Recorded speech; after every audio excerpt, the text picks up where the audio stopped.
asato ma sadgamaya tamaso ma jyotirgamaya mrityorma amritam gamaya.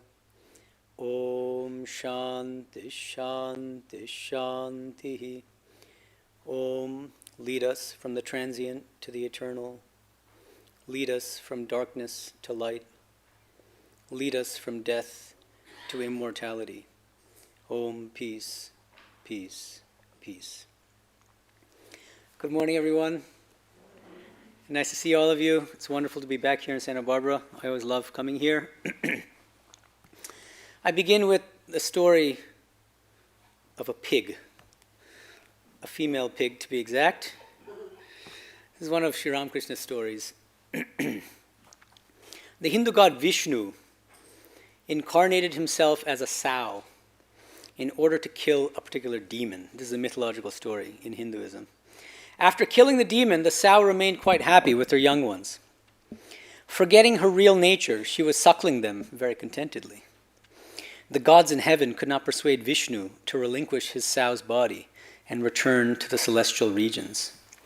He was absorbed in the happiness of his beast form. After consulting among themselves, the gods sent Shiva to the sow. Shiva asked the sow, "Why have you forgotten yourself?" Vishnu replied to the sow's body, "Why, I am quite happy here." Then Shiva destroyed the sow body with his trident, and the Lord came out laughing aloud and went back to his own abode. It's a striking story.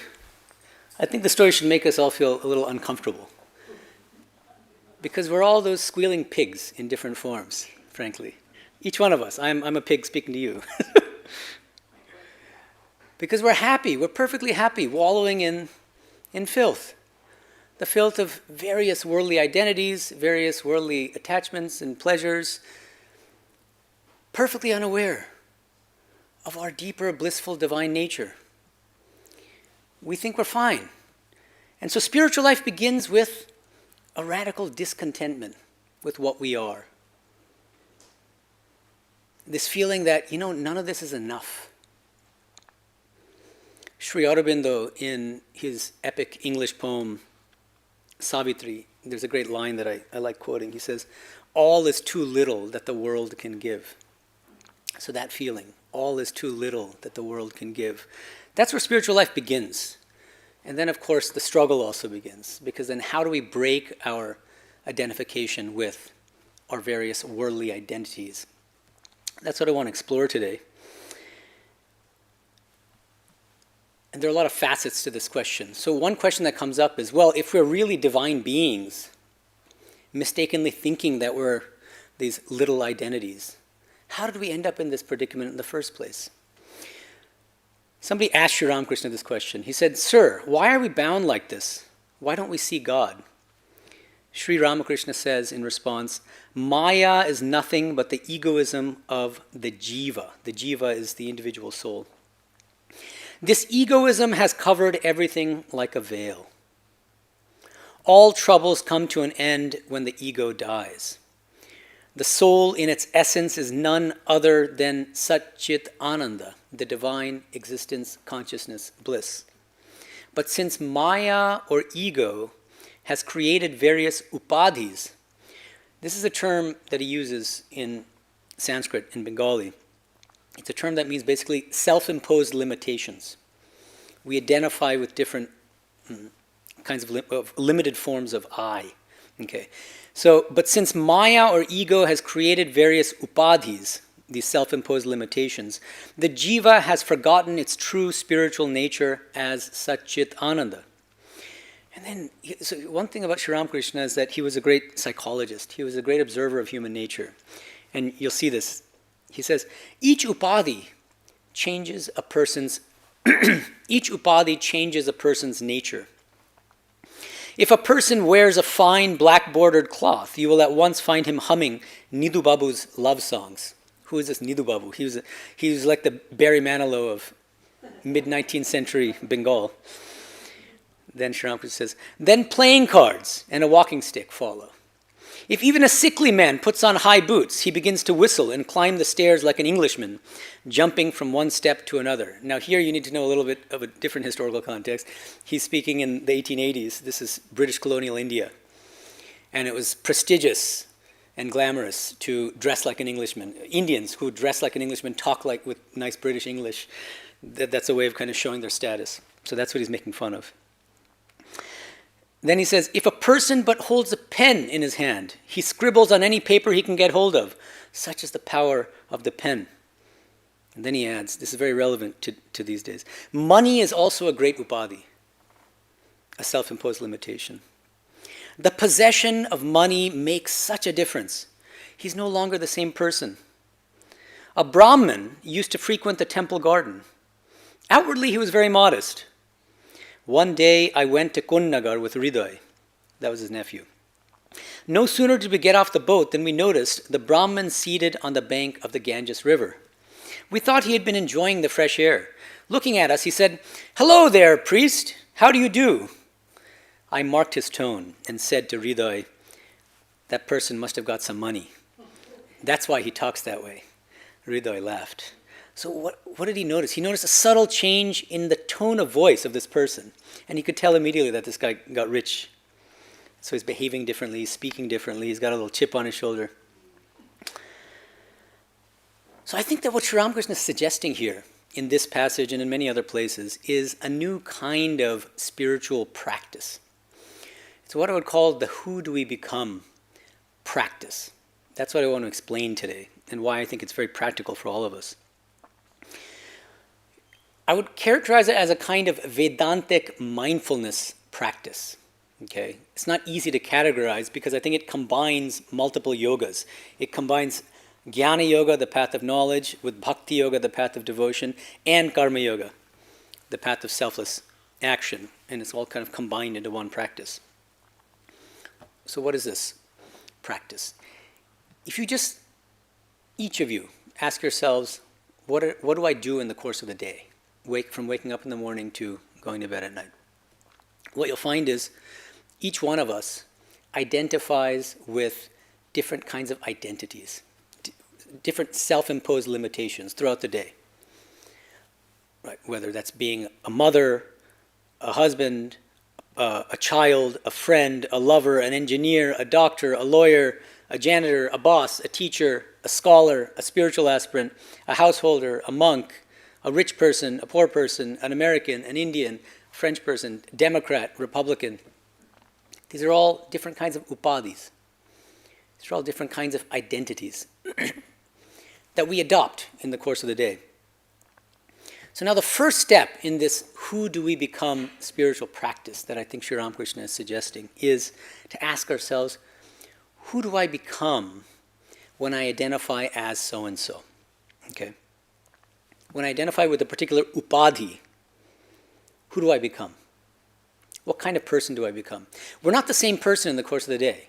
Each one of us, that's why I called this talk today, Our Many Selves. We're not always the same self. And that's part of the problem. In spiritual life, we're always going to try to be the same person throughout the day. We'll come to that in a second. What exactly should we try to be? But instead, in a particular role, we become a particular kind of person.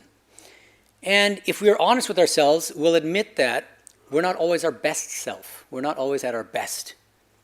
Okay? So it might be that you feel like you're at your best when you're raising your child. But then the moment you interact with your partner, then maybe worse sides of your personality comes out, or vice versa. Or maybe you're at your best at work when you're interacting with your coworkers and doing your job, but then your family life somehow brings out more problematic aspects of your personality, right? So each person will have to answer those questions for themselves. But each one of us has many selves jostling inside us, okay? And they're all trying to kind of dominate in a certain way.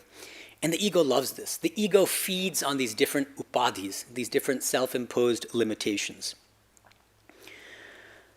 And the ego survives because of these upadhis, these different identities, these worldly identities. So, to boil down the spiritual practice, this who do we become practice, I would break it down into 3 steps. Number 1, first, this is a kind of knowledge aspect of the practice. We have to analyze ourselves. engage in brutally honest self-assessment and ask ourselves, who do we become in the course of the day, in our different roles, in our different identities, and what kind of person do we become? Second step is, once we've done that, we should ask ourselves, which is our best self? Which identity brings out our best self? And then the less pleasant question, which identity brings out our worst self? Because there's a spectrum here. And in the course of the day, as I said, we've got many selves that we identify with. Some are us at our best, some us at our worst, some kind of middling in between, somewhere there. So create your own spectrum of selves and figure that out for yourselves. That's the second step. Third step, and here's the practice, the ultimate payoff of this practice. We should, once we identify what our best self is, we should strive to be our best self throughout the day, in the midst of all the different circumstances and challenges and problems that we face.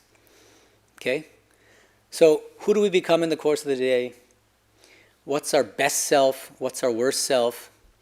And then try to be the best self throughout the day. That's it. That's the entire spiritual practice. And I'm going to try to explain each step in more detail today. So first of all, you might ask regarding step 2. Well, how do we determine, how do we judge which is our best self and which is our worst self? It's pretty simple. Vedanta says the selfish I is the bad I. What Sri Ramakrishna calls the bodjat ami, the wicked I. The ego, that selfish I that's attached to smallness and to different kinds of worldly identities that keep us in bondage, different kinds of worldly attachments, worldly addictions, worldly pleasures. And our best self, by contrast, is the humble I, the selfless I, the I that thinks more about others than about themselves, and thinks more about God above all than anyone else, and then sees God in all beings. So that's it. It's a simple way to explain. Vedanta says the worst self is our egoistic, selfish I, and our best self is our unselfish I, our selfless I. And of course, as I said, there's a whole wide spectrum here. And so in between, they're kind of, this is a mediocre I. We'll also have a few mediocre I's in there. Okay. To be honest with ourselves, right? Now, with regard to step 1, when we ask ourselves, who do we become in the course of the day? So as a parent, as a child, as a student, as a coworker, as a, an athlete, to help us in this task of identifying who we become, the Vedantic doctrine of the 3 gunas, or energies, really helps us. So I want to explain that in a little bit of detail. What are these 3 energies, these 3 gunas? Sattva, Rajas, and Tamas. Okay? So depending on which energy predominates in us, and of course we're always a mixture, but one tends to predominate. If tamas, this lowest of the 3 energies, gunas, predominates in us, it manifests as laziness, as procrastination, as oversleeping, being depressed, being very negative, having a very kind of cynical outlook on the world. The second guna, the second kind of energy, is called rajas. If we have a lot of rajas, this manifests as egoism, boastfulness, arrogance, strong emotional attachments to things, to people, emotional clinging. Often these kinds of very rajasic people end up in relationships that are called that involve unhealthy codependence. Okay, so strong emotional attachments on both sides that kind of affect our quality of life. And then sattva. If we have a lot of sattva, this energy of sattva, it's the most spiritual of the 3 energies. It manifests as all the ethical and spiritual qualities that we're familiar with already. So humility, empathy, compassion, devotion, detachment, and so on. Of course, any of you who are familiar with Vedanta, scriptures like the Bhagavad Gita will know that, well, wait a minute, but aren't we supposed to transcend the 3 gunas? Even sattva cannot take us to the highest goal. That's true, But on the other hand, we can't skip steps in spiritual life, and we shouldn't be presumptuous. There's a danger of ego even in spiritual life.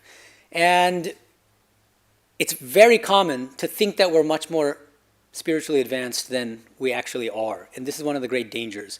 If we're very tamasic or rajasic, the first priority needs to be becoming as sattvic as possible, cultivating as much sattva as possible. And then what Sri Ramakrishna says is that once we are sufficiently sattvic, that sattva itself will point us to the highest goal. We don't need to do anything more. The mind itself will become our guru and guide us. And so for us, practically speaking, the priority needs to be, how do we make all of our different identities in the course of the day as sattvic as possible? How do we bring sattva into every aspect of our lives? Well, what is the most sattvic identity of them all? Sri Ramakrishna gives a very simple and powerful answer. The most sattvic upadhi is the eye of a devotee. Bhaktir ami. The eye of a devotee. What is this eye of a devotee? Not E-Y-E, but I. The eye of a devotee. It's this feeling, I'm a child of God. I'm a spark of the divine fire. I am a servant of God, of the divine. So the more we cultivate this fundamental identity as an I of a devotee, that I'm a child of the divine, what happens is, through spiritual practice, that I of a devotee becomes our primary identity. It becomes our primary identity throughout the course of the day. And then, to our heart's content, we can adopt any number of secondary identities, whether that's parent or friend or lover or blah, or worker, blah, blah, blah. But all on the basis of that primary identity, the I of a devotee. So that doesn't mean that you have to run off to a forest or run off to a cave and stop doing the things that you're doing in the course of the day. No. But at the ground level, some people do, but at the ground level, you always have this underlying current, this underlying identity that I am a child of God. I am a spark of the divine. Sri Ramakrishna says, if the I must remain, let the rascal remain as the servant I. As long as you live, you should say, O God, thou art the master and I am thy servant. The I that feels, I am the servant of God, I am her devotee, does not injure one. Sweet things cause acidity of the stomach, no doubt, but sugar candy is an exception. This again is a very 19th century Bengal reference, but sugar candy is very nice, and if you mix it in water, it actually helps with acidity, even though it's sweet, whereas other sweet things tend to aggravate acidity. So that eye of a devotee is like that. This is a good eye. All the other eyes, not so good eyes, but this is a good eye. It's an eye that will help you to realize the highest. But there's another objection that might come up in some people, especially people who are familiar with non-dualism, non-dual philosophical traditions. What they might say is, well, the spiritual goal, the ultimate spiritual goal has to be to transcend all upadhis, all identities, including our identity as a child of God, right? It depends on your framework. That's why it's so important to have clarity about framework, to have a clear worldview. That's why I think many of you probably are familiar a bit, at least, with Buddhism. The Buddhist Noble Eightfold Path. What's the very first factor in the Eightfold Path? Samyag drishti, which means the right view. We should have a clear understanding of things. Part of that clear understanding, that clear worldview, a clear spiritual framework is, what exactly is my goal? What am I aiming for? What am I striving for? Okay, and depending on the philosophical framework you subscribe to, the answer is going to be different. So yes, if you are a hardcore non-dualist, the goal is to transcend even this I of a devotee. But if you're a bhakta, if you subscribe to a devotional framework, that's not the case. The goal is to remain as a liberated devotee of the divine. And that's why they have this idea of an eternal heaven, an eternal realm, or loka in Sanskrit, in which, after you attain liberation, after you leave this physical body, You dwell eternally in loving communion with the divine. That's a very different goal. Now, what is Sri Ramakrishna's position on this issue? What's the highest goal? He says, you Advaitins, you non-dualists, you're right. For you, the highest goal is becoming sugar. You don't want to eat sugar, I know that. You're afraid of getting cavities. Fine. Become sugar. And then he turns to the bhaktas, the devotees, the devotees naturally they say, I don't want to become sugar. It just somehow doesn't appeal to me. I want to eat sugar. And Sri Ramakrishna says, wonderful, that's the highest goal for you. And I promise you won't get cavities. Because what he says is, the highest spiritual goal for different souls varies depending on the soul's preference and depending on what God has in store for that person, for that soul. And so it's a very broad, a very expansive kind of spiritual philosophy where he doesn't put one kind of spiritual goal above the others. He embraces all of them. And he really says it's a matter of the soul's preference and also on the nature of the practices that the soul is undergoing to attain liberation. So if the soul is engaged in devotional practices, it would be pretty weird for that person, that spiritual aspirant, to say to themselves, I'm worshiping God now, but I know that at the end of the day, this is a lower reality, it's a lower goal. I'm only practicing devotion because I'm a dum-dum. Not very spiritually healthy, it's not emotionally healthy either. We need to have a framework that supports our practice. And so if we believe in God, and we're trying to cultivate devotion toward God, we better believe that God is real. And we better believe that the goal of life is to realize God and to commune with God.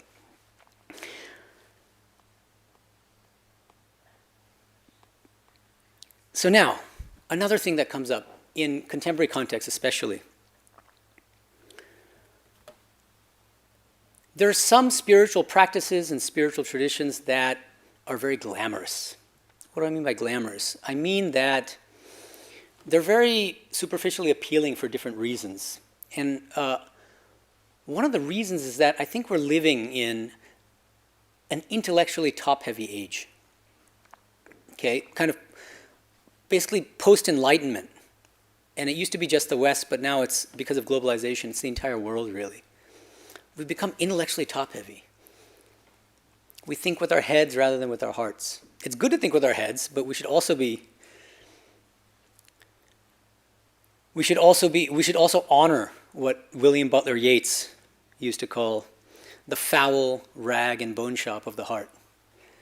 Right? We're a combination of head and heart, but I think that most of us are kind of too intellectually top-heavy. And so music, for instance, is one of the best things we can do. Listening to spiritual music is one of the best ways to get out of the head and into the heart in a really natural way. But because of this intellectual top-heaviness, certain spiritual practices that are more intellectual, those tend to be more glamorous. So non-dualism is one of them. And I think that explains part of its popularity. It's that there's something that's really, it just makes everything seem so easy. All you have to do is say, I am non-dual pure consciousness. I'm a witness. And that's it. This was something that drew me. This is the philosophy, this non-dual philosophy that brought me out of agnosticism when I was a grad student, before I became a monk, and brought me into spiritual life because I thought it was the only rational philosophy. I couldn't really stomach the idea of a personal God, and so there was Shankara saving me. And so I'm very grateful for that. But at some point what happened, at least I'll just speak personally here, when you try to practice this as an ordinary person, eventually you're going to find that you hit a wall, or that you end up deceiving yourself. That it's all well and good to talk about being the non-dual Brahman, pure consciousness when things are going well, but the moment that things go rough, all of that flies out the window, and you're left to your own devices. That's why Swami Medhananda used to say, when I'm on the heights, I say, I am Brahman. When I have a tummy ache, then I call on Mother, Divine Mother. And that's the fact for all of us. And we'll all kind of realize that on our own. That when you try to practicalize, when you try to really assimilate these very lofty non-dual teachings, that it's extremely difficult, if not impossible, for the vast majority of people. Sri Ramakrishna warned about that again and again. He said, This is a quotation. One may reach God by following the path of knowledge too, Jnana Yoga. But it is an extremely difficult path. The feeling I am Brahman, non-dual pure consciousness, is not good. A person who thinks this way while still having body consciousness does great harm to himself or herself. That person cannot make any progress in spiritual life. In fact, she is dragged down into worldliness and bondage. She deceives herself as well as others. She cannot even understand her own plight. So often we end up in self-deception when we try to practice these paths on a day-to-day basis. We can intellectually think about it, we can intellectually grasp it, but it doesn't go deep enough. That's the problem. It doesn't transform us. So that's why I want to argue, even if it doesn't feel like natural to you, even if you have doubts about God, be open to this practice. Because at the end of the day, most of us will circle back to being children of the divine. Sri Ramakrishna used to use the example of a young baby with a red pacifier in his mouth, happily sucking on that pacifier. But at some point we get tired of that pacifier. We spit it out, and then we call on Mother. And then our mother, who's in the kitchen cooking for us, she'll run out and take us into her arms. So all of us will eventually, I think, get to that point. So now, here's the challenge. How do we identify with this I of a devotee in all circumstances? How do we cultivate that idea, that identity that we are a spark of the divine, a child of the divine? Well, one obvious answer is, and we can talk about it more in the Q&A, is to engage in any kind of spiritual practices, especially devotional spiritual practices, surely. And I think that's absolutely right. Right? What do I mean by devotional practices? As I said, listening to devotional songs is a great way. Singing devotional songs if you're a singer, even if you're not a singer. It's probably better even not to be a singer in a way. If you're a professional singer, there's always a danger of singing for recognition, and then people will come to you after, oh, you're an amazing singer. And oh, thank you. Yeah, it's very dangerous. So that's the next question. How do we engage in spiritual practices? What's our motivation for engaging in spiritual practices? And again, the three gunas framework, these three energies, that framework comes in really handy. And many of the great saints, even some of our great scriptures, like the Bhagavad Gita, talks about this. They classify, Bhagavan Krishna classifies spiritual practices in terms of these three gunas. And what he says is, if you're engaging in spiritual practices, but with some desire for recognition, for other people to praise you, to appreciate how spiritual you are, that means that there's a preponderance of rajas, that second energy in the three. There's rajas in you. And that what you need to do as a spiritual aspirant is to try to minimize that rajas and increase sattva. Try to make your spiritual practice as sattvic as possible. Very sattvic people, they have absolutely no show in them. They're not image conscious. They don't care what other people think of them. They do their spiritual practices in private. They'll do all their sort of social service work in private in a way that's not showy or flashy. Whereas more rajasic people, they might do the same good works, but they're going to be people who tend to brag about what they're doing. You know, hey, what'd you do this weekend? Oh, I worked at a soup kitchen. And they're looking for that praise, from the other person. Oh, you're so good. I wish I was like you. And then that kind of gives them a little boost, right? And so that's natural. I'm not criticizing them. I feel that myself. So the point is, we should try to move away from this more egoistic way of even doing spiritual practices to a more sattvic way of doing it, where it's just between us and God. That's why Jesus, when he was asked, how should we pray? He said, go to your room, shut the door, and pray to the divine who is in secret, and he will reward you openly, right? That's a very sattvic spiritual aspirant.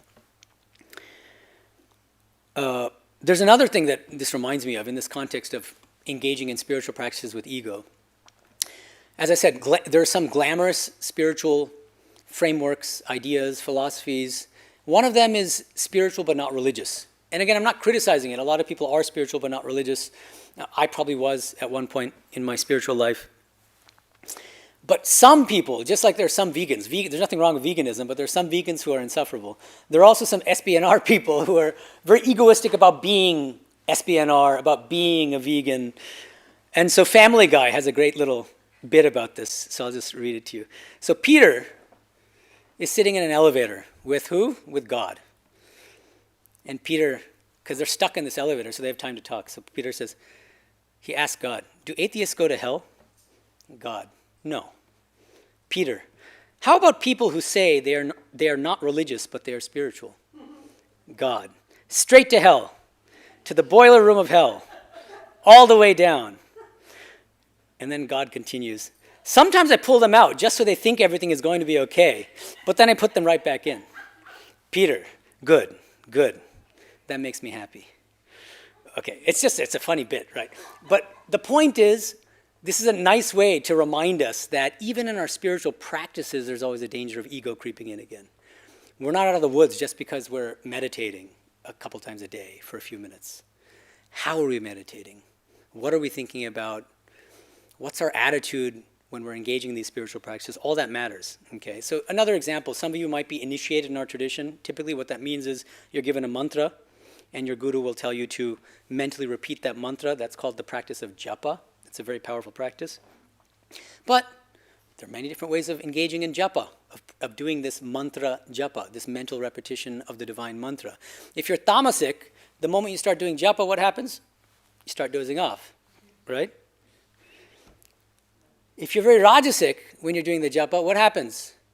Instead of thinking about God and concentrating on the mantra, you're thinking about 100 other things. Your mind is flying to this place and what I'm going to eat, and then, oh, why did that person say this to me? You're doing the japa, you're repeating the mantra, but your mind is distracted and running in 100 directions. But if you're sattvic and you're doing the japa, that means you're repeating the mantra with one pointed concentration on the mantra and on the divine form that the mantra represents. Okay. So this three gunas framework is extremely helpful and extremely practical, I think, for all spiritual aspirants, because we can really pinpoint aspects of our lives that need to be changed, the best aspects of who we are, and so on and so forth. But another really important thing about Vedanta is spiritual life is not confined to our shrine, to our meditation rooms. That's wonderful, and it's very important to have a regular meditation practice, to have a separate room set aside for your practices. But when you come out of the room, who do you become? So that's a fundamental part of this practice that I'm talking about, this who do we become practice.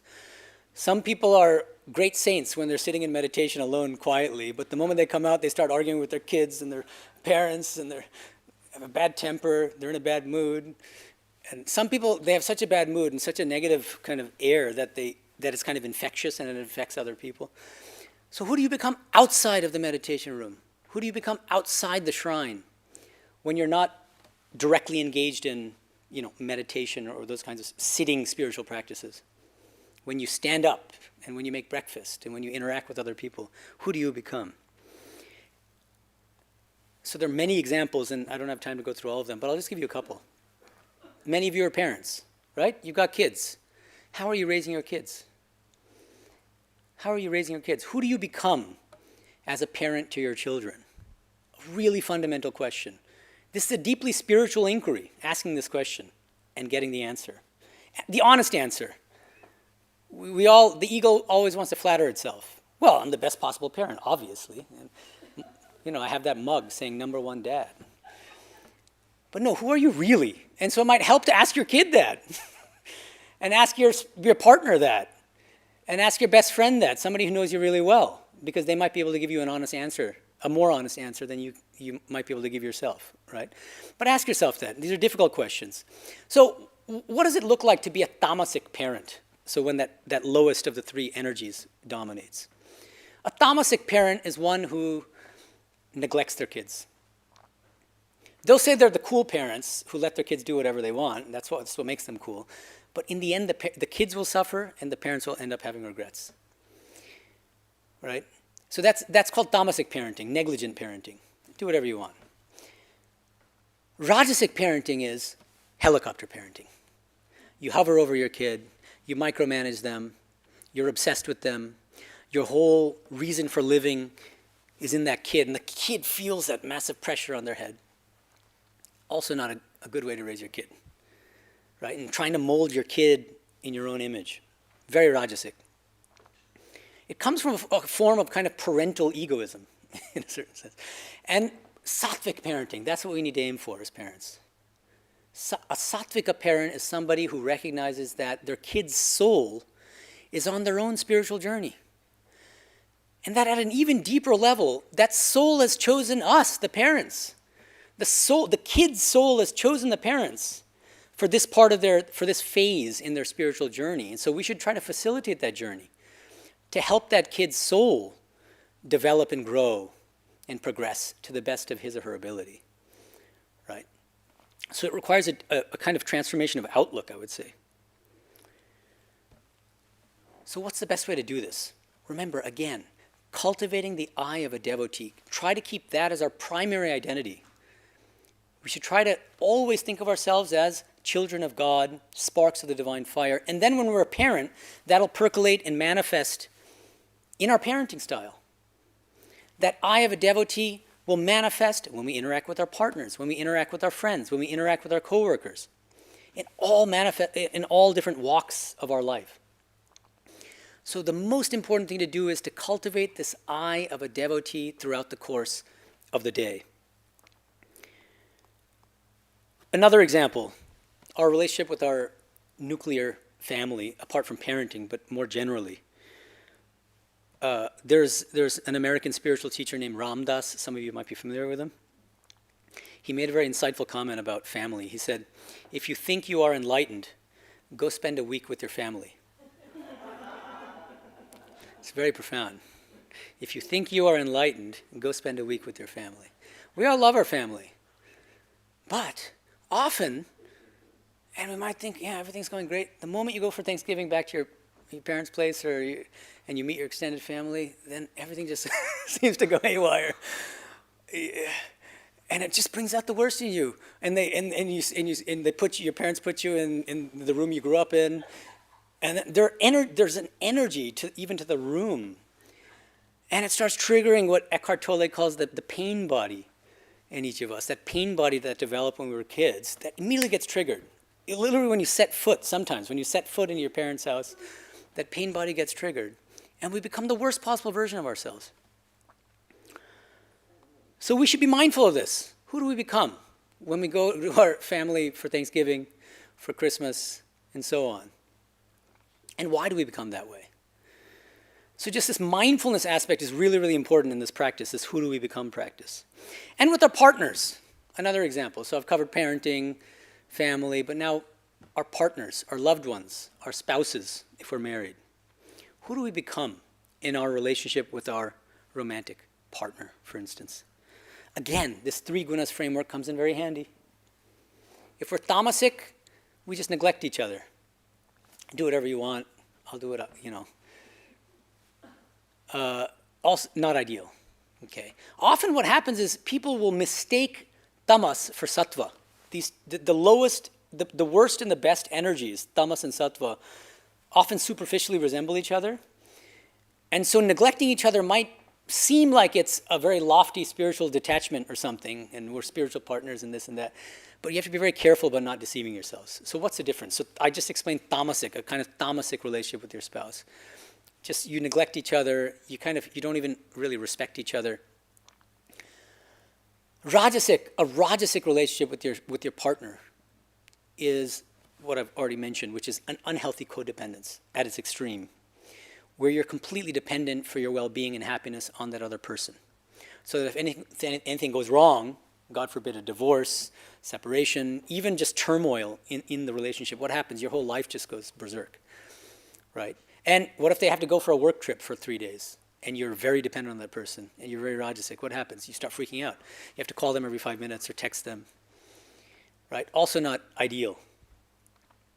This very strong emotional attachments always ends in suffering. Okay, this is one of these lessons in life that we learn through the school of hard knocks. And then there's a sattvic way of engaging with our partner. What is that? C.S. Lewis wrote this great book called Four Loves, where he distinguishes the love of friendship from what he calls erotic love, the love of eros. He says, friends, the love of friendship is a side-by-side love. You're side by side with your friend. You support your friend. You love your friend. But there's a fundamental spiritual detachment on both sides. You're walking alongside each other in your respective journeys. And he says erotic love has a very different structure. It's where the two lovers are face to face with each other. And so the whole world just becomes small. It just becomes the two of them. And it can become suffocating. So that's a more rajasic way of engaging with your romantic partner. But that there's a way to bring sattva even into our romantic relationships. And how do you do that? By trying to maintain this eye of a devotee, this idea that we're a child of God, even as partners, even as parents, even as members of a family, even as co-workers, even as hobbyists, and so on and so forth. If you can bring that primary identity of the eye of a devotee into all of your activities and all of your relationships, then automatically what happens is all of our different modes of behavior become more and more sattvic. That best spiritual energy gets more and more cultivated. The more we cultivate this eye of a devotee as our primary identity, all of our secondary identities become more and more sattvic and help us in our spiritual journey. Even pets. What about pets? Some of you have pets. But what's your relationship with your pet like? Whether that's a dog or a cat or guinea pig, whatever you have. And these days we even have when I was growing up, there's this thing called Tamagotchi. Does anyone know Tamagotchi? There are a couple of people who know. Where you have these like digital friends. This is like a very early version of AI in a sense.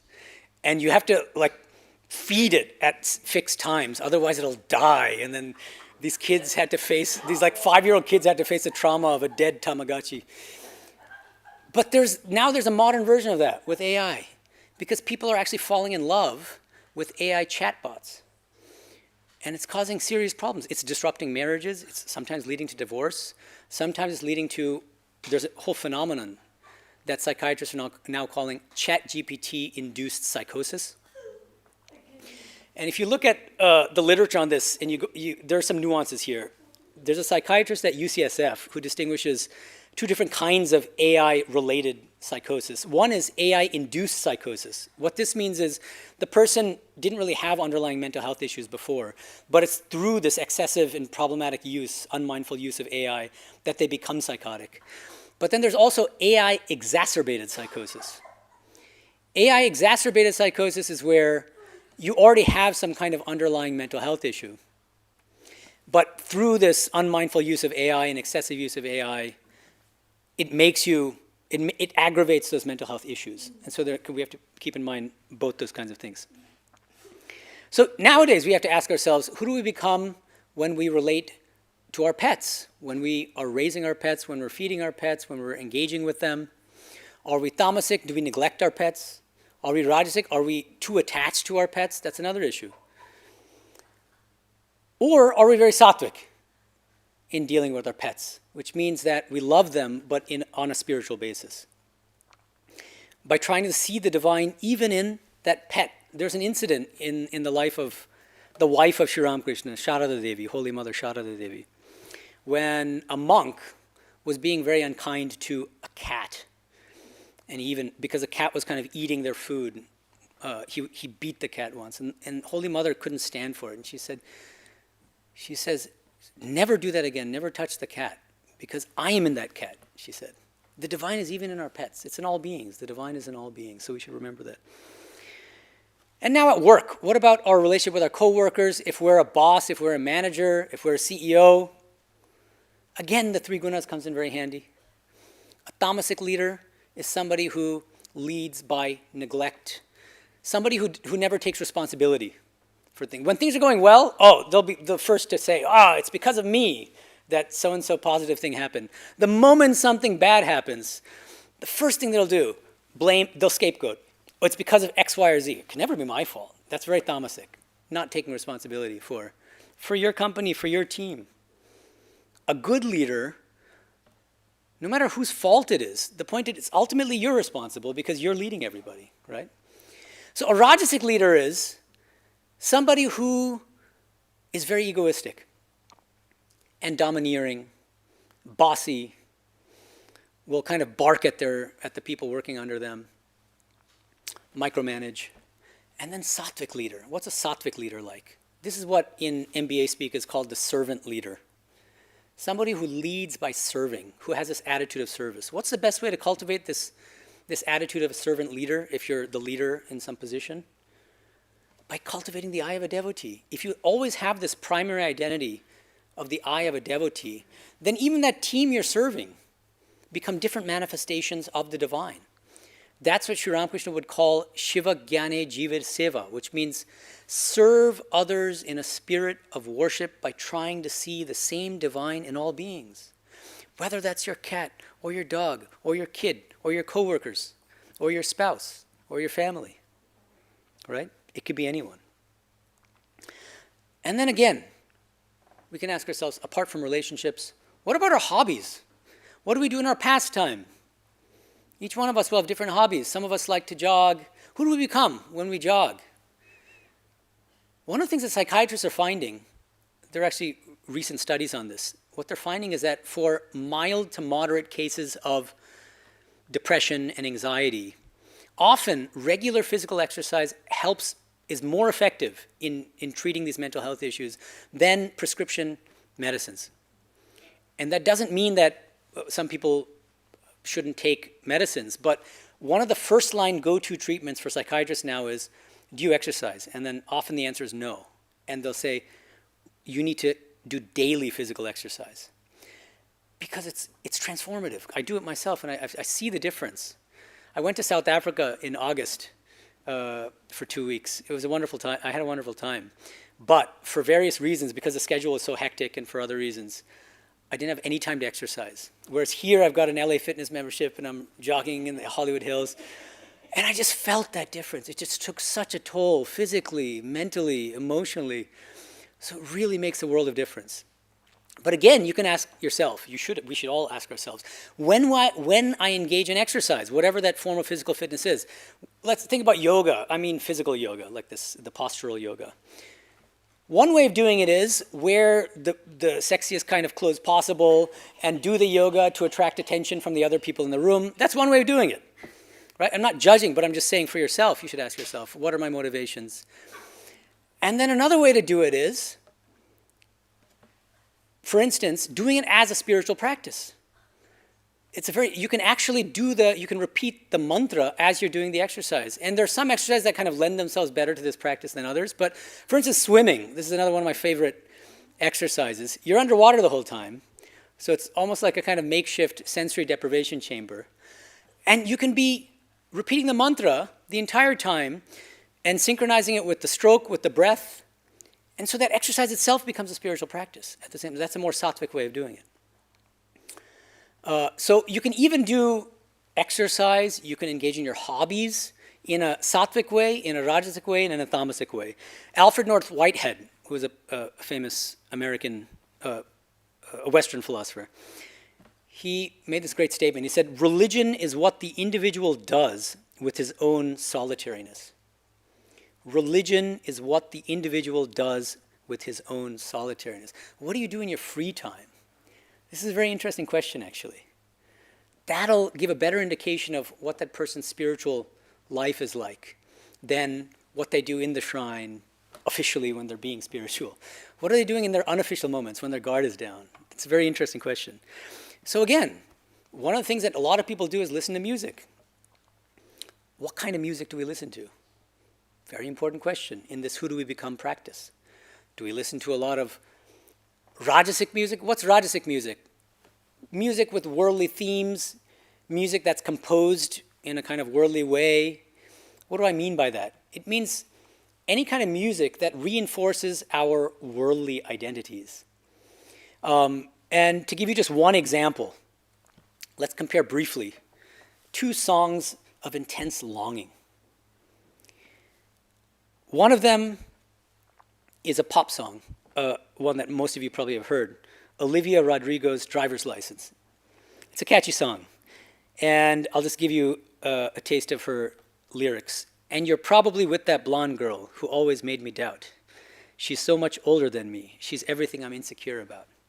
Yeah, today I drove through the suburbs, because how could I ever love someone else? And I'm not doing justice to it. She's a good singer. It's a nice song. Okay. But as you listen to it, how does that song make you feel? And who do you become when you listen to the song? It can really help you, actually, if you've just gone through a breakup, to listen to that kind of a breakup song, right? Because you feel that the singer, you can enter the emotion and the feeling of the singer, who's also been through the same experience. You feel a kind of catharsis through that. That's all helpful, but it's still all at the level of the little I, the small I, the I with its petty desires and attachments and weaknesses, right? Now, what if you listen to spiritual music instead? And I'll just give you one example. There are a million to choose from. This is a somewhat obscure example, but Dietrich Buxtehude, Buxtehude, who was a mentor to Bach, the great Bach, he composed a piece called, in German, Herr, wenn ich dich nur habe, which means Lord, Lord, if I have you alone. And he sets to music a beautiful psalm from the Hebrew Bible. Psalm 73, 25 to 26. And the lyrics to this song are, translated in English from the German, Lord, Lord, if I have you alone, I do not care for heaven and earth here. If life and limb shall pass away, still you will always be, O Lord, comforting my heart. Still you will always be, O Lord, comforting my heart and my soul. Hallelujah. So when you listen to the song, now just reading the lyrics is not going to do it justice, but you need to listen to the songs. I can try to put the links in the YouTube description, and you can listen to them for yourselves. But who do you become when you listen to spiritual music as opposed to worldly music? You become a totally different person. You feel spiritually uplifted. You feel somehow elevated above the petty cares of the world. And those things that were bothering you before and not letting you sleep at night, they somehow just melt away, at least for those moments. Again, ask that question, who do I become? So if you find that you're becoming your best self when you're listening to spiritual music, when you're stuck in our notorious LA traffic, what kind of music do you put on? Put on more spiritual music. So instead of feeling road rage, you're going to feel love. You're going to feel joy. You're going to feel devotion. Even while you're stuck in traffic, even when other people are flipping you the bird, but you won't be affected, right?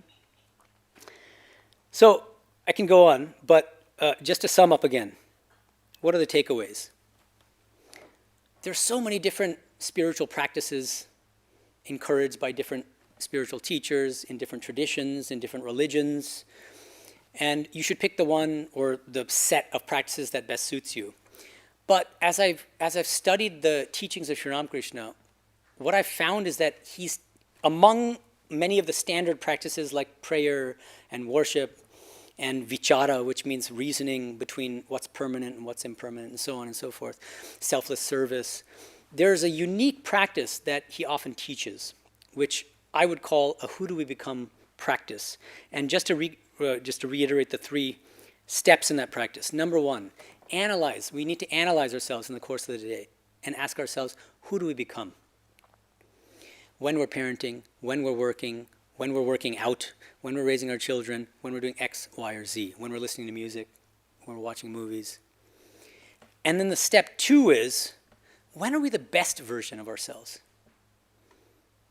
And what activities, what relationships, what behaviors bring out our worst selves? It might be that we're struggling with a certain kind of addiction. And often, for addicts, they become their worst self when they're prey to that addiction, right? And that's just something that we have to be honest with ourselves and admit that. That's the first step toward progress and recovery. And now, with social media, internet, AI, addiction issues are multiplying because of the ubiquity of all sorts of different forms of instant gratification. So it's not just substance addictions, like to drugs or cigarettes or alcohol, but behavioral addictions. Addiction to social media, addiction to our phones, addiction to emotional support from even non-conscious things like AI, bots. This is a serious issue now. So that's step two. Among all the selves we become in the course of the day, through our catalog of many selves, which is our best self, which is our worst self? And then step three, how do we become that best self under all circumstances? How do we bring in that best I in the midst of all activities? throughout the day. And the best way, Sri Ramakrishna suggests, is to try to maintain this primary identity as the I of a devotee at all times. I am a child of the divine. Thank you. I would give you a round of applause.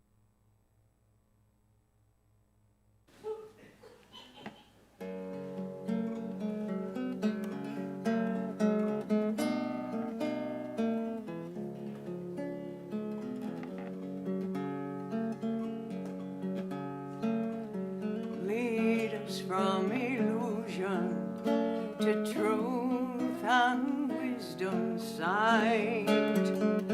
Lead us from the darkness that fears of the night. Lead us from death to endless life, to your heart of love, to your eternal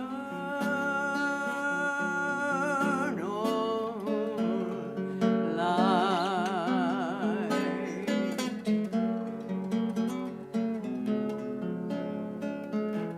Reach us through every veil that seems to hide your face, beyond our every ignorance, beyond both time and space.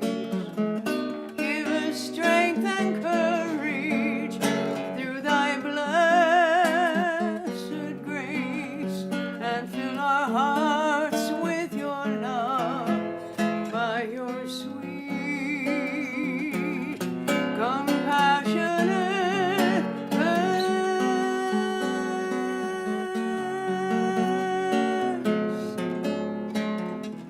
Om Tat Sat Om Tat Sat Om Tat Sat Om Tat Sat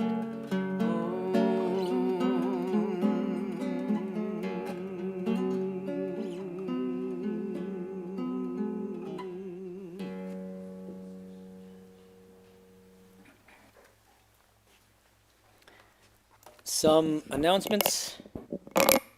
Sri Durga chanting will begin on Sunday, September 21st and continue until October 2nd. And next Sunday, September 28th, Swami Sarvadevananda will give a talk called How to Worship Divine Mother. And on Wednesday, the 24th, Pravrajika Krishna Prana will give a class on selected works. Is that accurate? Swami Yogananda. She'll be speaking on Swami Yogananda on Wednesday, the 24th. Anything else I'm missing? Oh my goodness. Okay. Saturday, September 27th at 11 a.m. here in the Santa Barbara Convent.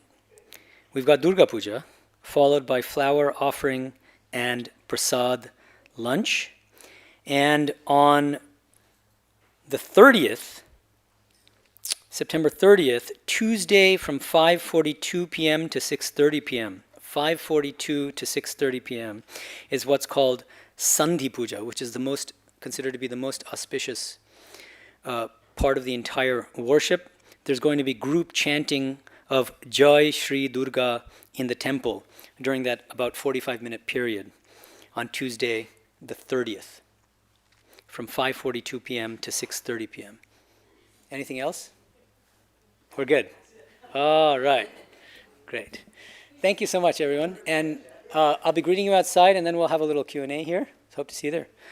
Om Shanti Shanti Shanti Hari Om Tat Sat Shri Ramakrishna Arpanamastu.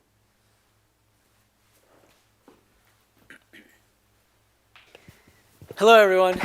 So this is the intimate part of our program where you guys can speak your minds and giving you guys the mic. So if you have any questions about anything relating to the talk, please feel free to ask them.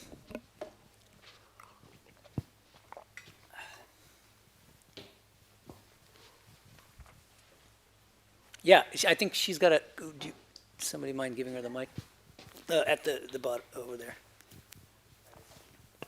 That's Tina. Okay. Well, first of all, it was nice to see you. Yeah, I know likewise. you've been traveling a lot, and I was looking forward to the talk, so thank you very much. Thank you. Quite a few of the ways you were talking about our families relating to how we behave Yeah. emotionally. Yeah. How do you engage with your sattva doing the best you can when the recipients on the other side are starting to learn how to receive what you're doing, so that you can impart that calmness and God blessings onto the side of your family? It's a really good question, whether but it's kids or husband Yeah. or employees. It's easy to say, Yeah. but you can do it yourself. Yeah, I know, But right? How do you impart it to others? Is How that the do question? you, Or how do you just surrender to it and hope that they'll get to it, or are there tools that can be given to them to Yeah. help them receive it? Is the question. Yeah, no, it's a very good question. It's tricky, and it's really a case-to-case basis. But one thing we have to be on our guard about is, see, everybody wants to feel that they're in the right in a relationship, right? And so there's a potential danger that one person in the relationship thinks that they are not just right, but they are adopting the spiritual attitude, and that the other partner's in the wrong and being unspiritual. And so, darn it, if only my partner were more spiritual. This actually comes up at the very beginning of the gospel, when the author of the gospel, M, who's married, Sri Ramakrishna asks him, are you married? And he says, yes. And then Sri Ramakrishna, then his next question is, he says, what kind of wife is she? And he says, she's nice, but she's very ignorant. And then Sri Ramakrishna says, and you? Do you have knowledge? Are you enlightened that you can judge other people's spiritual level? So that's just something to be on our guard for. Then I'll get to the direct answer to your question. But one thing we have to be careful about is always feeling that we're the ones that are in the right in the relationship, and that we have to impart our wisdom to the other partner. That may sometimes be true, but I think in that case, the best way to impart that sattvic kind of attitude and behavior is to just live it and to demonstrate it, rather than to talk about it. Because the moment you talk about it, there's the danger that the other side, the receiving end, is not going to take it well. They're going to think that you might be patronizing them, that you might be condescending, that you have a superiority complex, that you're proselytizing. I mean, there's any number of things that can happen. Parents often ask me this question with respect to their children, and especially parents who belong to this tradition. And they say, we bring our kids to these talks, but they don't really want to come, and they're not interested. What do we do? And what I strongly suggest to these parents is, don't be so vocal and so aggressive in trying to convert your kids to your tradition. Because I think a lot of kids will find it off-putting. It depends on the nature of the kid. There are different personalities of different children. There's some who are very obedient or happy to go along to the temple with their parents. But there are others who aren't. I was one of them, a very rebellious kid growing up. And if my parents belong to this tradition, I tell these parents, I said, thank God my parents were not in this tradition, because if they were, I would never be a monk in this order. And I'm quite serious about that. So after I joined, then they became interested, and then they got initiated in our tradition. But parents, what I recommend for parents is that you live by example. Set the example by just not losing your temper when things are going rough, for instance, or behaving with your children and with your spouse with love and compassion. And if you do that, I think your actions will speak louder than words. Does that answer? It is. Just to add one more context, and then I'll pass the thing. I have 4 children between the ages of 22 and 32, and I don't try to teach them. They're just, by reading my responses now, they're like, oh, Mom. And it's wonderful, but I'm wondering how I can also empower them to start thinking along the lines, or bringing some of this spiritualness or calmness or godlike prayers into their space. And if you're saying it's just by osmosis, I I'm willing think to so. I think accept that's. that. I think it really. They're not pushing back, and I'm not saying you have to do Right. this. Well, then They're- you can they invite know. them. They're all like every time, they're Yeah, like, but they're also "Mom." adults, right? 22 to 32 They're means all they're adults. So adults. that's very Yeah, yeah, different yeah. from raising a 5-year-old or an 8-year-old. But No, these so- are adults. Yeah, so then for them, I would say, just invite them to the discourses that you're attending and other things, and if they're interested, then yeah, that's a great way to bond with your children, especially as adults. And as I said, my parents got into this tradition after I became a monk, because they knew who I was before I joined, and then after I joined, they said, this tradition, there has to be something to it, because he's much better than he was. So again, that's more of a living by example kind of a thing. I didn't actively try to get them interested in my tradition, but just by living the life, they were drawn to it. Yeah. Does someone else have a question? Yeah, I think this. Did somebody else have their? Yeah, please, go ahead. Yeah. Sorry, I'm a little bit late. I don't know if you've covered this yet, but it was really good to hear the explanation of the three The gunas. the gunas Yeah. and nirguna, and also how it relates to. It was just really good today, the practice. Right. I remember Swami Medhananda on his class in the Bhagavad Gita was talking about the gunas too, but he left off the last one. Tamas? Is it the lowest one? Tamas. Yeah, tamas. Just because it wasn't in that Relevant, yeah. Yeah, but today it was. Now, and I think you mentioned 3 of the 4 paths. Oh, yeah. One that was missing was Raja Yoga. Karma. No, I mentioned Karma Yoga, I think, because, Okay. this practice, who do we become practice? I said combines 3 of the 4 yogas mainly. Go ahead. Karma Yoga too, yeah, because the thing is, we have different duties in the course of the day, different Yes. kinds of work and activities. All of that, we should try to do that as Karma Yoga. Oh, I didn't actually talk about it in detail. I think you're right about that. So the way to convert our work into Karma Yoga is to try to take ego and selfishness out of that work as much as possible. And we do that by doing everything as an offering to the divine. Yes. Try to do everything as an offering to the divine, rather than as a mode of self-aggrandizement, like I want to get a promotion, I want to impress people, I want to this or that, have ambitions, but do it as a service to the divine. The more you do that, the more sattvic you become. And then you're able to transform that work into what's called karma yoga. That it becomes a form of spiritual practice, actually. Yeah, thank you. That is something I missed in the talk, yeah.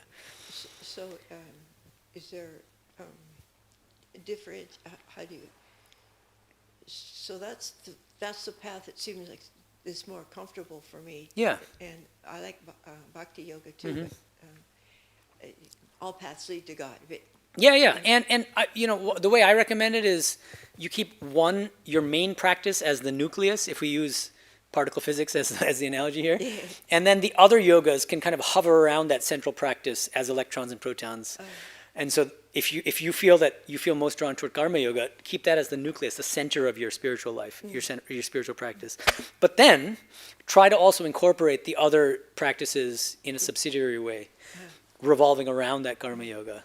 I think that would be. so karma effective. yoga is action or It's work? selfless action. It's Right. you have to analyze the motives behind your actions actually, and try to spiritualize them. Yeah. Or like Gandhi made Sorry? Gandhi made it popular. Or, right. Gandhi's one of them who made them popular. Yeah. I mean they're and- yeah. Okay. Thank you. Yeah. That's- Thank you. Yeah. Other questions relating to the talk, Michael? You explained multiple times the hierarchy of the gunas as if tamoguna is the lowest of available qualities. Yeah. The dynamism of rajas is a middle ground of available qualities, and that sattva is as if the superior quality of being. But I have also heard you talk to great length about vijnana philosophy, so that in this way, how is a vijnani philosophy compatible with the gunas maintaining a hierarchy? Right. I get the question. Isn't it that the sattva guna pervades the rajaguna and enables the dynamism, and the sattva guna is also so much subtler than the tamoguna? Yeah. No, that's a subtle question, so thank you for asking it. Yeah, no, it's a great question. So yeah, you're asking in relation to some of my other talks in my published work. I talk a lot about Sri Ramakrishna's philosophy of Vijnana Vedanta, the fundamental thesis of which is that everything is divine. There's nothing but the divine. And so I think the way I take your question is, well, now, if we try to relate what you're saying about Vijnana Vedanta with what you're saying today about the three gunas, doesn't that mean that all three of the gunas are divine? Right? Isn't that right? Okay, now, if all three gunas are divine, that means that not just sattva, but rajas and tamas are equally divine. That's true, but here's the thing. Sri Ramakrishna in the Gospel says, multiple times, he says, Divine Mother herself has become both Vidya Maya and Avidya Maya. These are the two terms that he uses. These are technical terms which don't really have a clear precedent in our scriptures, this distinction between two kinds of Maya. It's very original to Sri Ramakrishna. So what does he mean by Avidya Maya and Vidya Maya? Okay. Vidya means knowledge, spiritual knowledge. So Vidya Maya is those qualities that help bring us closer and closer to the goal of spiritual liberation, spiritual knowledge, spiritual enlightenment. Okay, and he gives examples. He says qualities like compassion and devotion and a spirit of renunciation and detachment and so on and so forth. These are qualities that fall under Vidya Maya. Those are, using the language of the gunas, sattvic qualities. Okay, now, he says, by contrast, avidya maya avidya means ignorance. And so this is the maya of ignorance. He says, what is the maya of ignorance? The six enemies. There's a classification in Indian spiritual traditions of the six enemies in spiritual life. And what are they? Lust, anger, greed, delusion, jealousy, so on and so forth. Okay. Any selfish quality, anything that binds us more strongly to worldly life and bondage and unhappiness is part of avidya maya. So now, in terms of three gunas, what are those qualities? They're either rajasic or they're tamasic. Okay, now you're coming back to your question. Well, but the divine has become both, right? That's true. But this is something we have to keep in mind also, another thing that Sri Ramakrishna says. He says, it's true that the divine has become everything, which means what? The divine is also that tiger. Does it mean that you should go and hug the tiger? Probably not a good idea. You should recognize that even though the divine is in all beings and in everything, first of all, the degree of manifestation of the divine varies depending on what that thing is. And so, especially in chapter 10 of the Gita, you'll find Krishna saying, whenever you see any particular excellence in a human being, know that excellence to be a special manifestation of me. This is a verse from the Gita which Sri Ramakrishna was fond of quoting. Yad yad vibhutimat sattvam, and so on. It's a Sanskrit verse. But think about it. In any walk of life, it could be Lionel Messi in football, meaning soccer. I like saying football. It can be, Federer in tennis. It can be whoever in Ramakrishna in the realm of spirituality, and so on and so forth, whoever it is. It can be the best singer, your favorite singer. It doesn't have to be an inherently spiritual thing, actually. But there's a special manifestation of the divine. And so even though everything is divine, we still need to navigate this world by distinguishing between avidya maya and vidya maya and try to cultivate vidya maya, which are the more sattvic qualities, as much as possible. And yeah, I mean, when we are cultivating, when we are engaging in the lower quality, what I'm calling the lower qualities, that's avidya maya, that's still God. And actually, if you go really deep and then we broach this really problematic can of worms, the free will can of worms. There are scriptural statements which say basically it is God who brings us downward, who plunges our minds downward, and it is that same God who elevates us. And so yes, and see, it's really important to keep in mind something Swami Medhananda used to say, which is that we don't move from error to truth, but from lower truth to higher truth, right? This is a long spiritual journey in the course of many lifetimes. And so even when we make a mistake, have a lapse, do something seriously wrong, we're not hopeless and we shouldn't beat ourselves up about it. Acknowledge the mistake, confess it to God, confess it to your guru, who might be God or it might be a human guru, and then move forward. You got to move forward. And so if you do that, if you have that attitude, you'll look back on those mistakes, sins, lapses as necessary stages because you learn from them. It all depends on your attitude. And so I think, yeah, the danger of the language I was using in the talk of this lower and higher might be that I'm like either being judgmental toward myself or toward others. So it's important not to be that. But at the same time, you should recognize that there are certain qualities of unselfishness and spirituality that should be cultivated. And there are other things that are less wholesome, that are unwholesome qualities that we should try to diminish and ultimately eliminate. Does that make sense? Yes. Great. Good question. Any other questions? You got a question. Do you mind running the mic over? Come back into, Yeah, good. I didn't know if it was appropriate or not. Okay. So there we are. Mm-hmm. Every day we go to sleep. Mm-hmm. Process of death, right? We don't know how we do it. Mm. We don't know where we go. Mm. We don't know how we get back. Every morning we wake up, right? Which is an expression of enlightenment. Oh, can you put the mic? Yeah. no, Oh, it's for the online audience, yeah. I'm not much on sharing like that. Yeah. So every day, everybody experiences it. Mm-hmm. Dogs experience it, right? Mm-hmm. So every day you experience death, Mm-hmm. and every day you experience a rebirth, Mm-hmm. right? An enlightenment experience, right? Because you're enlightened to that which you didn't perceive for the last 8 hours, Mm-hmm. right? So how does Swami Vivekananda understand dreams and the activity of dreams at night that visits everyone? Right. This is an interesting question. I mean, this whole philosophy of the different states of sleep is something that different scriptures of Vedanta and saints talk about. And it actually depends on your framework to some extent. Okay. So typically Vedanta will distinguish 3 different states of being. The waking state, the dream state, and the deep sleep state. Jagrat, Swapna, and Sushupti. Okay. Now, you mentioned both, I think, the dream state and the deep sleep state. And so now with neuroscience, they're finding, they distinguish REM sleep from non-REM, Yeah, rapid eye things movement. that you experience labels, right? Yeah. We all experience it. I mean, Yeah, they just so- give it labels. Yeah, so, right, they're labels, but you can actually track the activity of the brain while you're sleeping, and you're going to find that that activity varies in the course of your sleep. And there are some times when there's rapid eye movement when you're dreaming, typically when you dream. And then when there's an even deeper sleep, when you really go into deep sleep, the rapid eye movement stops and it becomes non-REM sleep. And there are some scriptures, like the Brihad Aranyaka Upanishad, for instance, is one of them, and the Chandogya Upanishad, which say that this third state, this deep sleep state, is a profoundly spiritual state. And it's almost tantamount to Brahman itself, to the highest truth. Chandogya Upanishad uses a beautiful metaphor. This Upanishad says, imagine that we're pacing back and forth on the ground outside.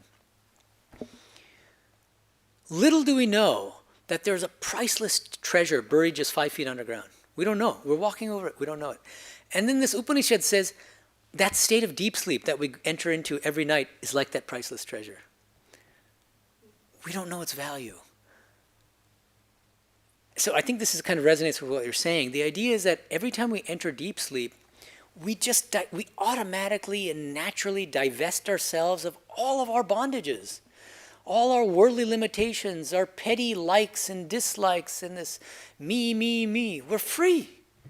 Each one of us, even the dog, even the cat, they all do it. That's one of the, from a spiritual standpoint, that's one of the reasons why sleep is so restorative. Because it naturally breaks our identification with this small I, and then we come back refreshed. But at the same time, we don't come back enlightened. Even if we're enlightened in the state, when we come out of the state, we're no longer Brahman. We don't feel like Brahman when we wake up. We need our morning cup of coffee, we get cranky, we start fighting with people. No, where's the enlightenment, right? So that's the problem, is that we can't bring the freedom from the deep sleep state into the waking state. We need to do spiritual practice in the waking state in order for that, the spirituality of the deep state to manifest even in the waking state. That's how I see it. I think that would be the Vedantic answer. So let's agree to that. Yeah. So Yeah. every 3 hours or so, you have 60 to 90 minutes of REM, right? Something like that, depending on who you read, Yeah. right? And what you're doing and how Yeah. much you drink. And each person is different. Yeah, yeah. So what is that dream? Uh-huh. What do you mean, what is that dream? Well, when you have a rapid eye movement, it's called REM, right? That's a dream. You're experiencing something. Mm-hmm. And in fact, it's so real Yeah. that you can't distinguish it from your waking hours, which is the other 16 hours. So how does Right. Swami Vivekananda understand that state of dream, the rapid eye, what we call rapid Yeah. eye movement? Yeah. And what's its value? Yeah. And how does it function? And how does it impact the individual in their spiritual path? Right. So, okay.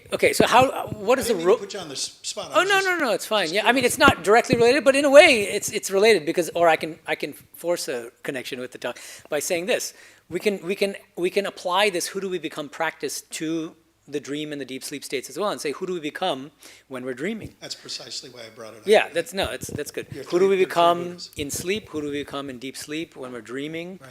And Vedanta encourages this line of inquiry because it's called avasthatraya vichara. There's an actual name for it, which means spiritual inquiry into who we become in these three states of waking, dream, and deep sleep. And Is that a book? Is that a It's a- sutra? Is it a look, the because I couldn't foundational. spell it and look it up on the internet. No, it's simple. The foundational scripture Yeah. is the Mandukya Upanishad. Mandukya Sure, Upanishad. It's all about the three states and then the state beyond all three states, which is the fourth state. Okay, now again though, if we want to go into the weeds on this, different philosophical and spiritual traditions will give subtly different answers to this question. I was curious about Vivekananda. Okay, so Vivekananda, the thing is again, he would teach different people. He was a great world teacher, and so he taught different people based on their needs and what the standpoint they were coming from. And so when he spoke to people who liked Advaita Vedanta, non-dual Vedanta, he would teach them about these three states from that standpoint. And Sri Ramakrishna would also do the same thing, even though that's not his ultimate standpoint.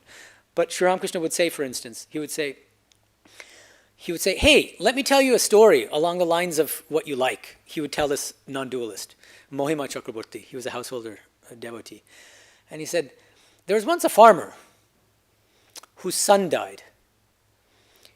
And then he went to bed and he dreamed. What was that dream? He dreamed he was a king, a filthy rich king with 7 beautiful princes as his sons. And then what happens? He wakes up from that dream the next morning. He gets up and his wife looks at him. She doesn't see a tear in his eye, even though his son has just passed away the night before. She says, how could you have had a sound night's sleep? How could you? You're a brute. You don't have any feelings? He says, you know what happened last night? I dreamed I was a king with 7 sons.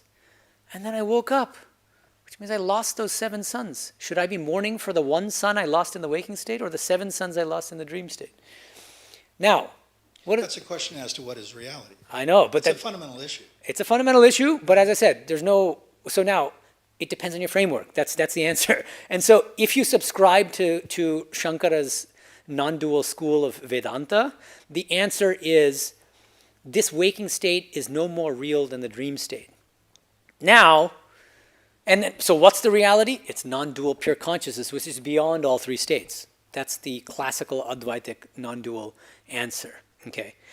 Now, devotees, bhaktas, traditions based on worship and devotion toward a personal God have a very different answer. Ramanuja is an example. Ramanuja was a Vishtadvaita Vedantin, which means he was the founder of a bhakti school of Vedanta, a devotional school of Vedanta. And what he said is, dreams are not unreal, they're real.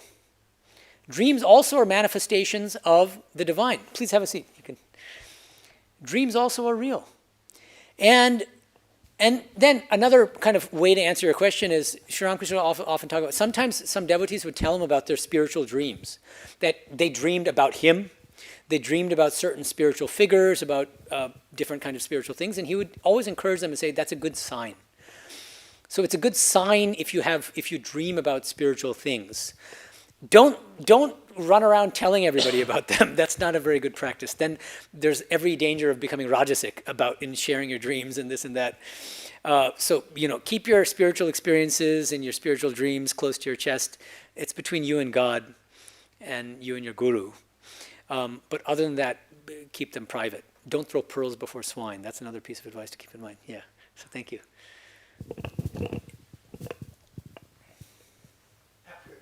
Thank you. Thank you so much. Thank you. My name's Christina. Christina. Nice to meet you. Likewise. You said that you have some work online or that we could follow up with? I am an academic philosopher, and I've authored 4 books and edited several books.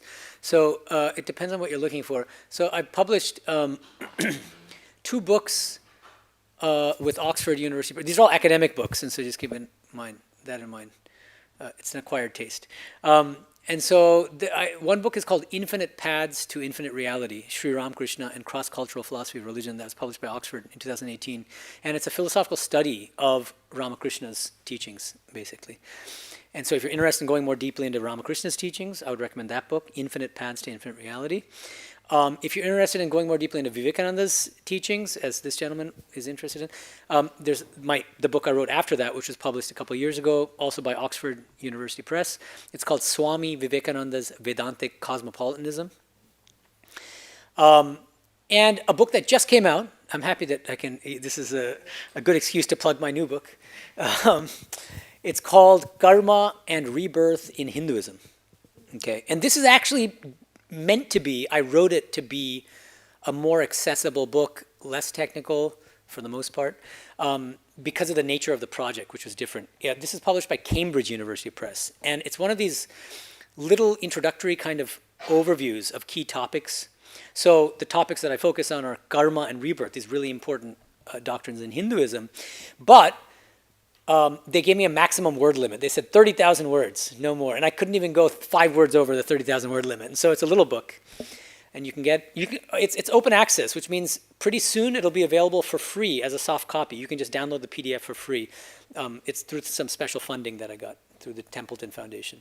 But if you want a hard copy, you can get it right now through Amazon or the publisher, and you can even get a 30% discount on the book if you get it through the publisher's website. You can go to my website and just find the link, swamimedhananda.com. And so it's $23 list price, 30% off becomes about $15 or $16, which is decent, even though it's a tiny book. Now, I think the thing that's nice about the book is that it's not just kind of explaining in an introductory way the doctrines of karma and rebirth. It does do that, and it goes into some of the nuances. But another thing it does, and I really had fun with writing the book because they encouraged me to be argumentative, and I love arguing. And my argument is that it's rational, it's reasonable to believe in karma and rebirth. And one full chapter of the book is explaining arguments in support of these doctrines. And then the next chapter is looking at arguments against these doctrines. And then I look and I argue that on balance, if you look at both and the arguments on both sides and the whole dialectic, it does turn out to be rational to believe in the doctrines. That doesn't mean that people who don't believe them are dumb or irrational, but it means that it's at least equally rational for people of certain persuasions to believe in the doctrines. Okay, so yeah, you can get that book if that's what interests you. Yeah. Mm-hmm. This is more of a personal question as well. I apologize that I'm asking a personal question. So I'm a teacher, high school teacher. I'm a learning specialist. And I work in a boarding school. Right. And I've been teaching for a very long time. And so I connected with this piece of not only how parenting has changed. Yeah. With, I call it jackhammer parenting. Jackhammer parenting. Okay. And I'm Is that the next iteration of helicopter parenting? Yeah. Well, there was helicopter, then snowplow, and now we're at another level. But okay, snowplow and sorry, what's the third thing you said after snowplow parenting? Helicopter, snowplow, and then jackhammer parenting. Yeah. Okay. Yeah. And so what is the distinction between these 3 things? Well, I think helicopter is like you're hovering above. Correct. Snowplow is like you're trying to clear away an easy path without obstacles. Oh, this whole coddling your children kind of thing. Yeah, and then jackhammering is just like we're going to beat down anybody who's not allowing our child to get what they want. Oh, so it's I an see. interesting. It is an interesting time in education. And I also, the social media piece. And as a learning specialist, what I'm noticing a lot is that a lot more students are being diagnosed with ADHD and anxiety. And so it's an interesting time, even among students who are the most privileged, are feeling this deprivation of the heart and a little bit of ungrounding in my sense. Yeah, that's a wonderful observation. Yeah, absolutely. Yeah, and so I've been, when I was teaching elementary school, I brought mindfulness. I was with Thich Nhat Hanh for a while, right out of college. I was so blessed to be introduced to that work. And but in any event, I'm feeling like at a crossroads in my profession that I can no longer continue to work in this field. How come? Because I'm not able to offer what I think would be helpful. I see. Okay. Because times have changed in a certain way. Times have changed, and the path is just like continue to diagnose and continue to medicate, which I also believe that it's important to understand the cause of or the root of the underlying concern. cause. Yeah. And I also believe that medication can be super helpful, right? But it's not the only. Correct, and it may not be the as I said in the talk. It may not Right. be the first line treatment either. Yeah, there are other so things that you can do. I've been feeling this calling to get into other work with Right, teens okay. for quite some time, Right. but I am so scared to leave the security, and it's just ungrounded work. Ungrounded. Ungrounded in the sense of like I don't know what it's going to look I like. see. It's if a new, I it's were new, to- new terrain for you. and Yeah, it's if kind I of- were to go and scary. start offering meditation, and I mean I've done Right. tons of training, but there's Right, I something see. that's holding me back Yeah. Okay. from putting it out there. Yeah. And schools are like we've got to, these kids got to go to Harvard and they've Yeah, got to get yeah, right. A's. It's We all don't have very- time to yeah. this, and so I feel like there may not be space in schools, and so I'm looking to go No, yeah. outside of schools. Yeah. I think something that's holding me back is I don't know what it's going to look like. The fear or something. The yeah. fear, and also there's this piece of worrying about the spiritual materialism. Like I don't want to become this. I don't want it to be an ego. I get it. adventure. Yeah. And Your there's profession something- in a certain way. Yeah. There's because there's something there for Yeah. me. Yeah. Anyway. I No, can no, take that's this yeah. offline. So look, I mean, that's wonderful. It's a wonderful observation, and also I appreciate your sharing with us. There are a few things. Like number one is when you're at these crossroads, one of the best things to do is to pray. I really think prayer is very effective in this. And again, and this also counteracts spiritual materialism, any danger of ego, because I'm not saying pray with a microphone in front of but in the privacy of your own home, alone, just you and God. And I have been praying, and I feel like I keep getting these little breadcrumbs. Like So that's what I mean. bringing So me that's here it. today Yeah. was like Yeah, a right. perfect That's, just seeing you. That's kind of yeah. So that's it. When you pray, light will come. That doesn't mean that you're going to have some kind of direct experience, but these breadcrumbs. I like that analogy, that metaphor. Breadcrumbs is great. Exactly. You'll get clarity from it. You'll get peace of mind. You'll get a comfort from it. And then I think God will show you the way forward. Sri Ramakrishna used to say, if you take one step toward God, God will take 10 steps toward you. It's a beautiful saying, but I think that's right. Yeah. Yeah, so I wish you all the best Thank with you. that. That's Thank wonderful, you. yeah. Anyone else? Do you mind just passing the mic? Thank you. Yeah. I sing in the choir. There's one song we sing that every offering in the Bhagavad Gita, let an offering be to me, and I will come to you. Krishna said that, right? In the Bhagavad Gita. Say it again. Let your life be an offering to me. Let every act that you do be an offering to me, and I will come to you. Yeah. I mean, promise to come to you. Yeah, I think there are multiple verses that say things like that. Ye tamam prapadyante tam sateva. So I come to you as you look at me and as you think of me and worship me. That's one thing. I manifest myself to you in the form that you love most. And then there's another verse which is considered to be, by many traditions, to be the climax of the entire scripture, chapter 18. Sarva dharman parityajya mamekam shranamani. The verse basically says, abandoning everything else, take refuge in me, and I will take care of everything. I will liberate you from all sins and all bondages. Yeah.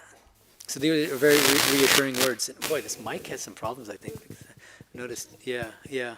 So actually coming back briefly to, because I think you raise a really important problem/point about the kind of unprecedented nature of current times in certain respects, and especially with this new generation of children. I'm so grateful that I was raised in the 80s. Now you know my age, or close. So, because that was pre-internet. And yeah, what do we do to have fun? We'd play in the woods, we'd bike, we'd scrape we'd fall, we'd scrape our knees, we'd cry, we'd get back up. And these days there's part of this, what was it, snowplow or whatever thing, one of those parenting styles where it's like you buffer your kids as much as possible from any kind of harm. And it's very dangerous. You end up coddling your kids and they become these like precious hothouse plants. And then it also affects their personality, right? Because their whole worldview gets warped and they become rabid narcissists. And they expect the entire world to bow down to them and to cater to their needs and their egos. And it's a huge problem. It's a massive problem. I think that social media and this other stuff is kind of aggravating the problem. It's turning us all into narcissists. One of the co-founders of YouTube said, I think his name is Chad Hurley, he said, everybody at the back of their minds wants to be a star.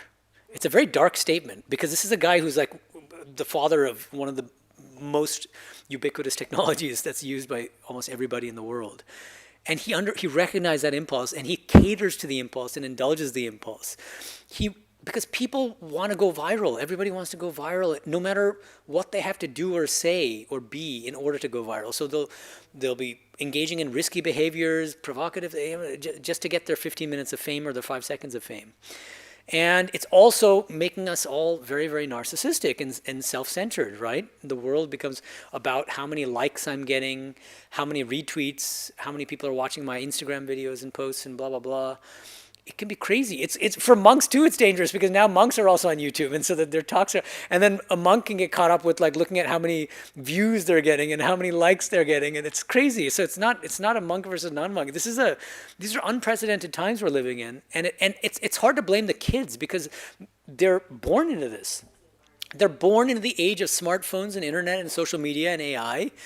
And you can't judge them. I mean, I'm sorry. But as parents, there are things you can do. As teachers, there are things you can do. And I think you have to set ground rules. And I think you have to say, as a teacher, for instance, you can say, I bet your school probably had these rules, but like no smartphone use during classes. Maybe even you have to check your phones at the door. I don't know what your particular school does. Do they have those kinds of rules? Yeah, so I think it's absolutely necessary. But I think as parents, you also need to enforce certain ground rules. Now, there's a kind of fine balance here because if you're too strict, that's probably going to backfire and the kid's going to just do the stuff secretly anyway and resent you for it. If you're too liberal, they're going to go off into, the vortex of addictions and social media and all sorts of problems. Pornography is a big problem and there are all these other things, right? But there's a balance. The balance would be something like being realistic, showing empathy. That's a really important thing. Like not being totally out of touch with your children, but showing that you understand what they're going through. Watch some shows with them, whatever they're streaming, what a cartoon or whatever they like, to show that you're making the effort to understand what they like and what they're going through, and then set ground rules. Yeah, there's a book called Dopamine Nation. I don't know if you're familiar with it. Anna Lemke, Stanford psychotherapist, and she gives really practical advice. And so one piece of advice she gives is, here's something very simple, very implementable. May not be pleasant for the kids, but here it is. Restrict your kids' social media use, or even your own, if you feel like you have a kind of social media addiction problem. Restrict your use to larger devices, right? I use this for my lecture notes. That's an iPad. That's a larger device, but it could be a laptop too. What happens? If you restrict your social media use to your larger devices, that means what? You're not going to you just remove your social media apps from your phone. When you do that, what happens? this 24-hour syringe, dopamine syringe that we have with us at all times that we just inject ourselves with all the time, that's no longer available to us. Just remove the apps, because if you still have Instagram on your, and you're still getting the pings and no. Remove the apps from your phone, keep it on your larger devices. And then what happens? When you are with those larger devices, when you're using those larger devices for a few hours a day or whatever it is in the morning, in the evening, then you use the social media. That automatically regulates your social media use. Mothers, fathers should say to their kids, no phones at the dining table. I don't want to see them. Leave them in your rooms. You can't sit for a half an hour without staring at your phone. Now, another thing that the parents have to be aware of, and teachers, you have to set the example. So if the teacher is using their phones all the time, then the kid's going to go, oh, it's the pot calling the kettle black. Give me a break, Mom. You're on WhatsApp half the day yourself and watching your stupid shows. So why can't I? So we have to be careful about that too. And so there are a lot of issues there. But thank you. I think it's a really, really important and urgent issue that needs to be addressed. And I think that we can draw on the spiritual resources of Vedanta to help us to deal with these really unprecedented challenges, I think, that are facing all of us. Not just kids, but just everybody, I think. We're just inundated now with instant gratification. This is one of the main reasons, I think, for the skyrocketing of ADHD diagnoses, which is just that, because of modern technologies, our attention spans have just shrunk to that of mice. And again, it's easy to blame the kids, but it's not the fault of the kids. It's the fault of the technology. And it's also easy to say that, why don't we just get rid of the technology? We can't, because they're so baked into our daily lives. And there's so many positive benefits of those technologies. And so I think that the only realistic way forward is mindful use of modern technologies, not running off to a cave and becoming Amish or whatever, but nothing against the Amish, that's great too. And there's some monks who are just, they have no modern technology in them, but that's not me and that's not us in our order. But mindful use. And you have to be honest with yourself and catch yourself. If you find yourself getting sucked into the vortex of Facebook or WhatsApp or this or that, you gotta scale that back. You gotta catch yourself. And yeah, thank you. Yes. I think, Michael, did you have a question? Oh, okay. So do you mind passing it over to her?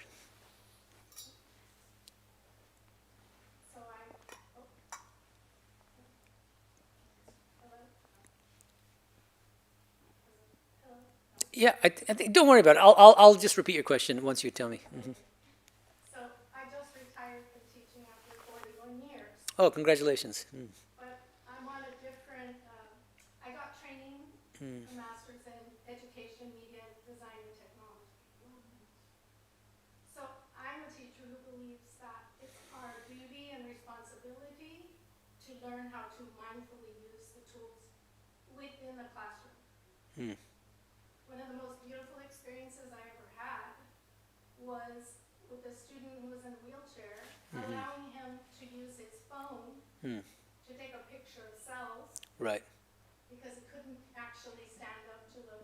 Right. And when he was pushing the button to take the photo and then own it, he was almost in tears. Right. So was I. Right. Yeah, sure. Yeah, I think that's a great example of mindful use. Yeah. So I don't believe that putting the phones away in public yeah. is the answer. Because students will find ways to just take it somewhere else, even if it's the bathroom at the Yeah. school. Yeah.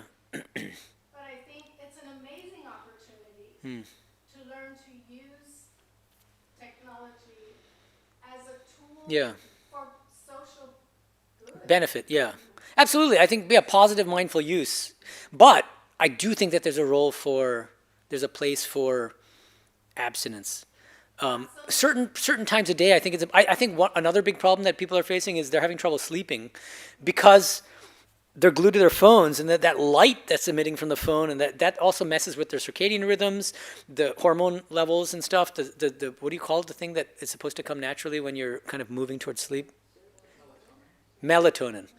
And so the melatonin gets disrupted because of the screen use. And so I think it's a combination of these two things. Number one, there are untold benefits to these modern technologies, and it's enabling people in ways that were unthinkable just 10 years ago, which is amazing, like the beautiful example that you gave. And at the same time, it's disabling many people too, in some ways. And so that's why mindful use is so important, but also regulated use. And I think we need to do self-regulation if we're adults. And then for children, they're just not mature enough to do the self-regulation for themselves. And so, of course, you want to ultimately give them the tools for self-regulation, but at a certain point, up to the age of 18 at least, you're going to need to enforce those rules, those ground rules. And I think I wouldn't say just up to the age of 18, in college too.